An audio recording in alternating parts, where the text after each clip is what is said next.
You're watching Open Agenda. Here's our host, Joe White. Welcome to Open Agenda. I'm your host, Joe White. In the studio right now is Dr. Joe Venosa from Salisbury. Thank you. Thanks, sir. Mr. Jim Atkins from Mardella. Yep. So I want to have Monica Brooks on to talk about she's the president of NAACP in Wicomico County, but I want to talk about her involvement with the 287G. And later on, I want to talk about the Maryland Transportation Authority meeting that was last week with you, Jim. But in full disclosure, the three of us are members of the compensation committee that are dealing with looking at salaries for the next election cycle for county executive, county council, and the sheriff. Mm-hmm. We've chosen not to talk about it on this show. We'll cover it later once their work is done, once our work is done. Mm-hmm. One of the things that we got to do is meet with Sheriff Lewis. Mm-hmm. And none of us asked him about 287G, but another member of the group, there's 11 total on the panel. Mm-hmm. They asked him. So I don't know. So I'm just asking, what is the partnership that you all have with ICE, and what does that look like? The 287G program, it's still we've announced our intent to enter into an agreement. And I have been so clear about this, but I'm going to make it clear once again. We will never be conducting enforcement operations on the street with ICE. We won't be conducting traffic stops with ICE. We won't be doing search warrants on houses with ICE. Anything that the Wicomico County Sheriff's Office does with ICE will be exclusive to the detention center, and that will be simply serving warrants on individuals who have already been identified as being wanted by ICE, and they're going to get a deportation order on them. We won't be doing any enforcement activities whatsoever. I don't have the manpower for that. Dr. Sebastian, I simply don't, number one. Number two, we have our hands full doing what we're doing here in this county. And if ICE has a policy and that's what they want to do, then have at it. But if I can be part of the solution and how people are handled and how people are processed in this county, why wouldn't I want to be part of that at the jail? It's new to us. So when I examine the 287G program, like 12 other sheriff's offices are currently doing across the state, that's in addition to the 3 that currently have 287G programs in place, that being Cecil, Harford, and Frederick counties.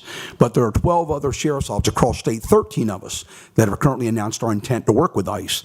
And it's like I said, if people are viewing ICE and what they're doing as being problematic, why would I not, as sheriff, want to be part of making that better, and I do mean that, making that better for our county residents and how that's going to unfold in our county. I don't have the jail beneath my purview. It falls beneath the purview of the county executive. If it fell beneath my purview, we would have been operational by now. But because it doesn't, it has presented its own unique challenges to ICE and our county, quite frankly.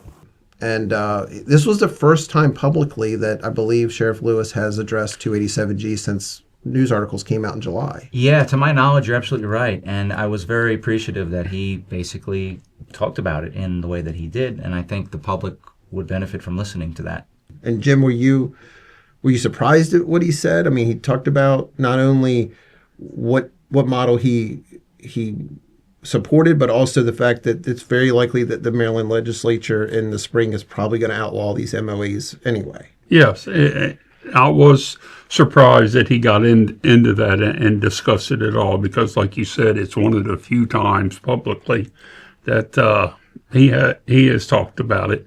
The council had a work session on 287 with the county executive, and he was not there at that work session. He sent Captain Weersberg, who spoke about it, and we appreciated that. But as the head law enforcement officer in the county, he needs to be the one out there stating his opinion about what he wants to do and how it's going to affect his department. Because as they said at the work session, in order for the sheriff's department to get involved with the warrant services officer model that they seem to be going after, there's going to have to be an MOA or an MOU between the sheriff's department and ICE to go correlate with the MOA between the county and ICE. So And one with the Department of Corrections. yeah, It's so gonna you be know, very it's just convoluted. yes, it's a lot of MOAs. And we don't even know if the council's going to vote on it at all. Yeah, I'd like what- to ask Monica Brooks about Yeah, that. whether the council's going to vote on it and whether it's going to be outlawed next year. Well, and on that point, the other thing we need to consider too, because I've heard this from a few people, is there's discussion that it may well be outlawed next year, but are they going to grandfather in those counties that have done it already? And that's a whole nother question. So a lot of stuff that's still in motion. And we're not even sure if this is just a political maneuver by our county executive to be reelected in a year. So, well, I'm going to ask you to come back, and we'll talk about compensation committee once all the work's done. That'll be another day. So stay with us. When we come back, we're going to bring in Monica Brooks, the president of NAACP, and Michael Langford, a Salisbury property manager, to talk 287G. So stay with us. We'll be right back. Welcome back to Open Agenda. In the studio with me now is Miss Monica Brooks, president of the NAACP of Wacomico County. Good morning. Thanks for coming out. Thank you. Mr. Michael Langford, property manager in Salisbury. Thank you for coming out here. Thanks. So, Monica, I have seen you at almost every county council meeting, and even if I've missed one, I've seen you on PAC 14 videos.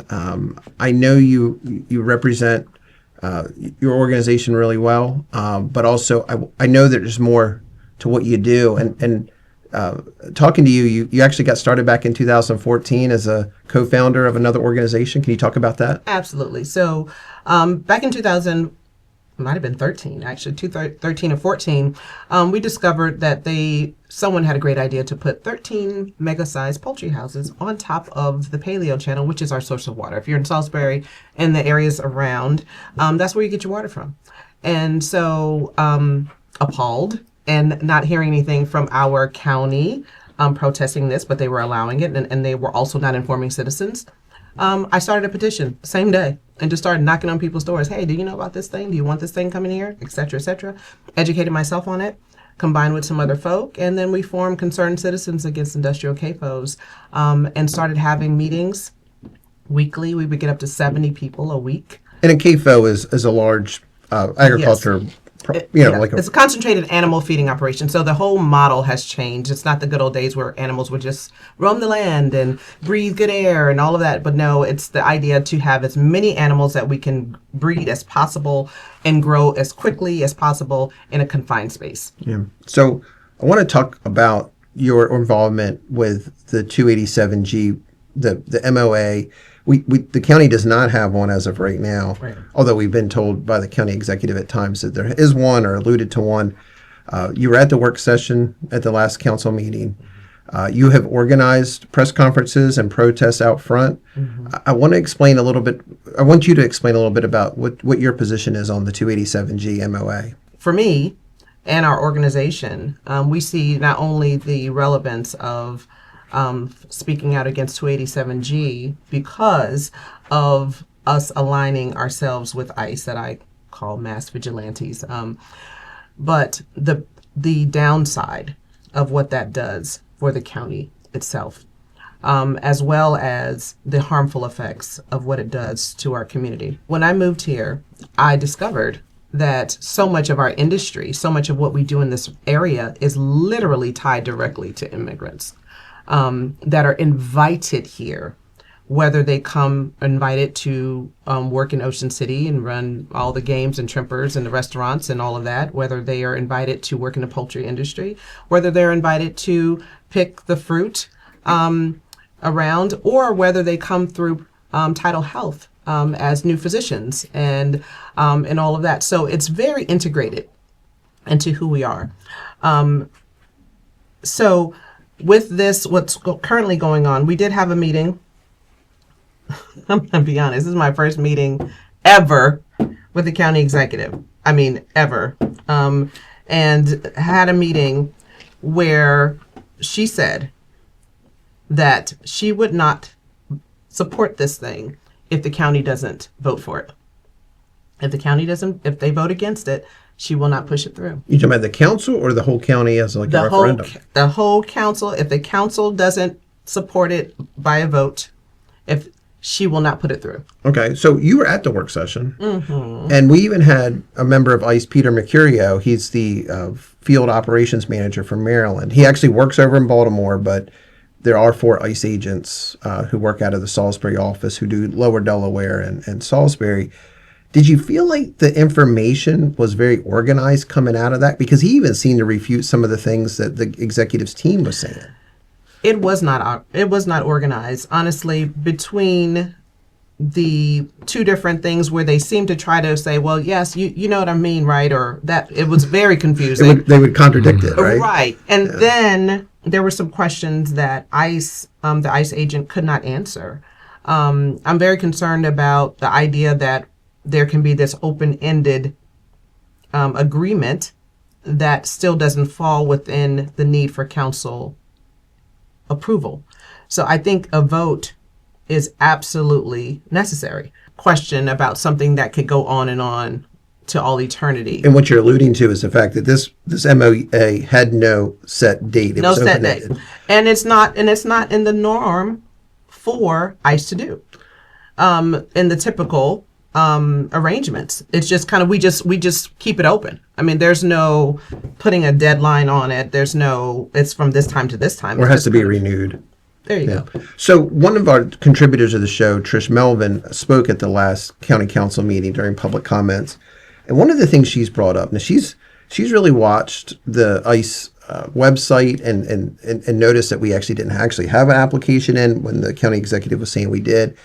But one main point she brought up was of all the MOAs that are already announced, this is the only one. This was amended in June, Right. where it has the transportation part of this. It has another paragraph that says that the county is responsible for transporting the detainees to wherever they need to go, presumably to Baltimore, but that's only presumption. Did you pick up on the fact that they couldn't answer that question? Absolutely. So it's very evident that in my view, this seems to have a lot of political motivation because there has not been a real deep dive. There's been more of a deep dive on this whole thing about what we're doing with the tipping fees or how much more cents we're going to add for the people who are dumping the trash than this. Okay. I have not heard a very clearly articulated discussion from anybody, any of the people directly involved with the ability to push this through that has been very comprehensive. I've not heard a comprehensive deep dive, a very well articulated argument, anything that has shown that we have dotted our I's and crossed our T's, especially as it relates to how we're going to protect Wacomico County. Sure. That's one of the arguments that I mentioned about how the federal government is going to leave Wacomico holding the bag, and what can we do? Well, you talked about the council having to take a vote. That is really where the council's attorney, Bob Benson, and the legal department disagree. That's run by law firm that represents the executive. They disagree. Do you have an opinion on whether or not the council should vote for it, or? Yeah, I think the council should vote for it. Okay. But not vote to agree, not vote to accept it. No, I think they should. I think they should put it out there for a vote. Okay. I think each one should show what their position is on this particular matter, and I think at the end of the day, if they are supporting it, they need to be able to back that up. Would you rather them just decide not to take a vote and Julie honor her discussion with you that she wouldn't proceed without them taking a vote? I mean, would that be? I don't want to see the whole thing go down, period. I mean, we already know ICE is here. If you want to align yourselves with people that are not accountable, because I'm not seeing that are covering their faces, we don't know who the heck they are, what are they doing, and that are not showing themselves to give a flying fig as to what damage they cause, who they hurt, and what are the consequences of that. To me, that's ridiculous. Like, I would never go into business with somebody I don't know.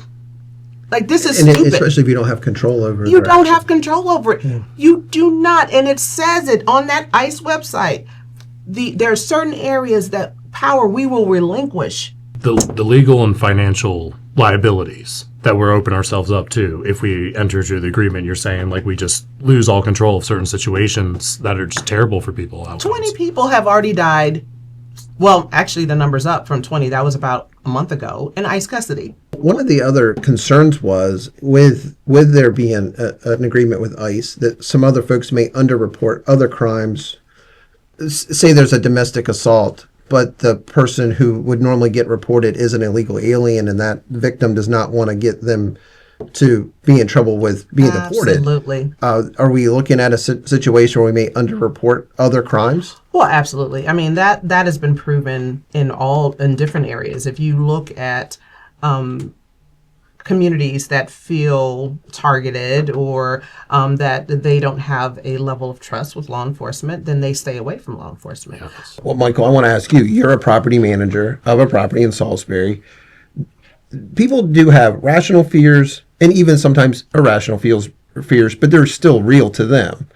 Can you give a little perspective of the folks that you interact with and maybe give some anecdotal scenarios where this might be a problem? Yeah, I had a tenant that has since moved on, and it's a tragic situation. And essentially, he and his wife took an apartment from me, and they are from Brazil, so they speak just mainly Portuguese. A lot of them work for, like, the men will often work for construction companies, the women will often work for cleaning companies, and they're a very tight-knit community, the Brazilians in our area, but there's actually a lot more than what people would think if they're not, aware people. So unfortunately with this one gentleman, he stopped paying rent. And then when I reached out to a friend of his, because I wasn't able to reach him, I reached out to a neighbor in the complex who was another Brazilian woman, and she said that his wife had been taken by ICE.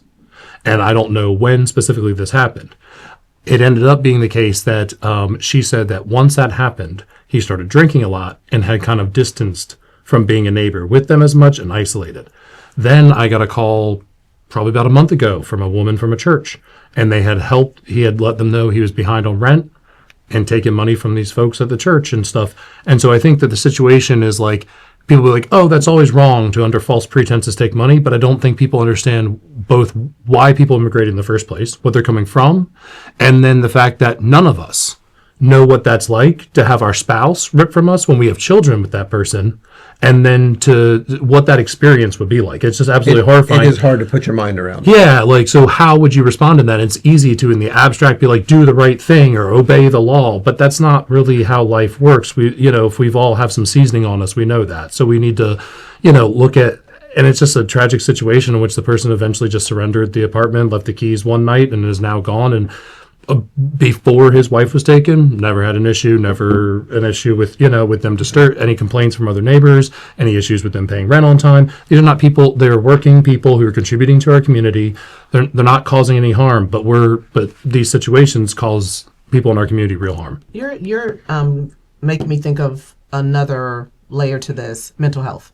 And so the mental health aspect of how we're creating more folk that are potentially in a grieving space. They're grieving. Mm-hmm. The person's not dead, but in a way, they are, right? An idea of their life is dead. Yes. So now you're talking about potential alcohol abuse, potential opioid use, potential violence in the home or depression, suicide, drunk driving, who knows, whatever. All of these extra things that are added in that we're creating, potentially, creating in our county. And I don't agree with violence of, people you do the crime, you do the time. I have no problem with that. I don't have a problem with, understanding that we have a huge problem with our immigration because nobody wants to do anything that actually puts in real policy. No one takes the time to formulate a real plan. All we're doing now is just kicking people out and showing violence, and we hate your stinking guts for no reason, which is not the answer. There needs to be real intentional work on policy that people are just not really. Let's not forget how we are saying and determining which immigrants are the okay ones. Mm-hmm. I have yet to see a video of anyone who is not a person who is black or brown being pulled out of a car, being yanked up, or what have you. And I also said to county executive, if you don't think this issue is really more, because she said she's gotten a lot of people in support of 287G. And I said, do me a favor. I said, just look at the comments that people have made on any news article related to 287G. And you tell me if you think this has nothing to do with prejudice. That does seem to be one thing that both political parties can kind of agree on is let's just keep the waters really muddy and no one can immigrate here legally. I've had the opportunity over the years to work with a lot of phenomenal J1 students from all across the globe, including Dominican Republic, Brazil, Thailand, Bulgaria. And so it's just really interesting to see what they think of as that American standard, and to understand when we go to the county council meetings and we hear gentlemen from Haiti who have businesses here. They've lived here for 35 years now. Just they are fulfilling that American dream, and those are the folks that you would want in your backyard. Let me tell you something interesting. What you mentioned about the J1 students and stuff. I've hosted exchange students a few times. So this last one that I hosted, there was she's from Spain, and she left some clothes here, and she was saying, "Hey, I want to get these." She goes, and I said, "Why don't we just buy another suitcase so you can take it with you?" She's like, "No. You can just, send it, right?" But there was one sweater that she brought with her that was her favorite, and it was a Ralph Lauren sweater with this American flag on it, right? And that's one she loved. So I said to her parents, I said, why don't I just send the one sweater, So, and she goes, no. She goes, that flag is not supported here anymore. She goes, my daughter would not be in a good position wearing that sweater here right now. Wow. And I was like, what a difference a year makes. She just left here this year. Wow. Talking about carrying on, you do want to encourage people to come to the next council meeting. Absolutely. November 4th. November 4th. I'm sure you'll be out there early. It's a 6 o'clock meeting. It's a 6 o'clock. But absolutely. If folks want to get a chance to talk to you, they can probably be out there 5 or 5:15 or so, and I'll be at the meeting, and I just want to encourage people just to be engaged. I believe if you're watching this program, that means that you are, which I think is fantastic. But encourage your friends and family to not only to watch, different programs, but also to attend meetings. Come to meetings, see what's going on. Stop asking everybody else what's happening. Why don't you find out for yourself? And you can share your concerns with your council representative. And if you don't know who your council representative, come to the meeting so you can meet them. Well, very well said. Thank you for coming out. Thank you, Michael. Appreciate it. Thanks for having me. Thanks for watching this segment of Open Agenda. We'll be right back.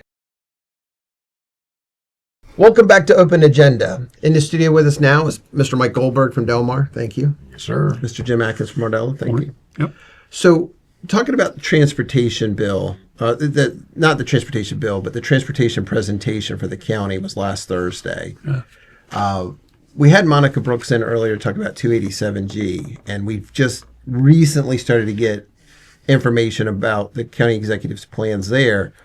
Well, here we had another meeting with State Highway Administration, and county executive was absent, right? Exactly. I mean, you have a meeting with the Secretary of Transportation for the state of Maryland, all her people, under her, MVA, the airport people, just state highway. Everybody was there, except the executive branch. And one of the things that I spoke about, there were only, I believe I was the only non-political person in the public meeting. You had some county council members there, right? President Cannon was there. He was the only one. And I give a lot of grace to Thursday night when this meeting was held. This meeting was scheduled back in July, at the end of July. There was a email sent out, notice given, and a response on who was going to be there so they could figure out for the meal for the legislatures. All the council except, I believe, one were at the dinner and the presentation that the county gave to the state. The Bunky Luffman was there as the director of administration. But when they left that meeting and went into the public meeting, President Cannon from the council was the only person who was at the public meeting. The state. Now, I give grace to the majority of that because there was a viewing for Delegate Otto in Princess Anne that night. The problem I have is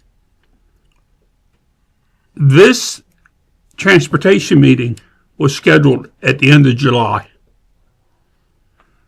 So between the end of July and the end of October, the executive planned a fundraiser the same night as the transportation meeting with the state of Maryland to ask the state of Maryland to do all these projects in Wycomico County. Yeah.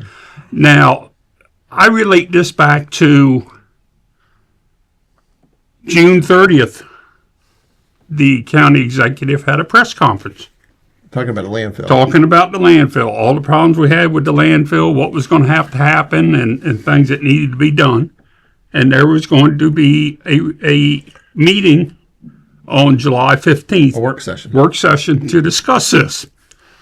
She then went and organized a trip for a tour of the White House on July 15th when the county was in the middle of a landfill crisis. That we were about to close the landfill. That we were getting ready to close it one day a week and then possibly 2 days a week. But she chose to give a tour of the White House that she organized and went up there to that. So that was more important to her than the landfill. The transportation meeting to me was another example of her fundraising was more important to her than talking to the people in the government of the state of Maryland about projects that they want done here in this county. So, on another program, she attacked us as open agenda people because here at one of our programs and also at a county council meeting, it was mentioned that, why do we have to send 5 people to New York for bond ratings? Nowadays, you do things like this by Zoom. They've been doing it for 5 or 6 years. Yes. Her response to that was that it's better if the executive is there in person to show their commitment and to help present these things. That's just simply not true. That is simply not true. But then a couple weeks later, you have the transportation meeting. Well, apparently when you want money for the county from the state, it's not important for the executive to be there for that. She is always touting that she is the hardest working county executive ever. And in fact, after looking at a tape of her fundraiser, she said it's about hard work and putting in 115% every day. Well, she wasn't there, as you mentioned, for the work session about the landfill crisis. She called it a crisis, but the White House tour was more important. She had all of these constituents on the west side who were concerned about the prospective Watipkan State Park. 2 meetings for that. She couldn't show up. This transportation initiatives that will profoundly affect Wycomico County. Well, the fundraiser was certainly more important. Look, she works very hard at serving herself. She's not working for the people of Wycomico County. I think that's abundantly clear. Yeah. And I got a phone call about noon Thursday from a council member who said, "Hey, you haven't said anything about the transportation meeting tonight and what's going on. Aren't you going?" And my response was, "I don't know anything about it." So you found out that day. I know it happens in October and November every year, but there's been no public announcement. To me, as a citizen of this county, embarrassing. A missed opportunity. Well, not only a missed opportunity, but to me, totally embarrassing for these people from the state of Maryland to come down here, make themselves available at night for a meeting in the evening, so it suits the citizens of the county to come to the meeting. Well, thank you both. I appreciate your insight into this, and I'm sure there'll be more about what was in that transportation meeting as it comes out. But instead of finding out in person, people will find out when government tells them. Yeah. Thanks for watching this episode of Open Agenda. We'll be back later this week with another new episode.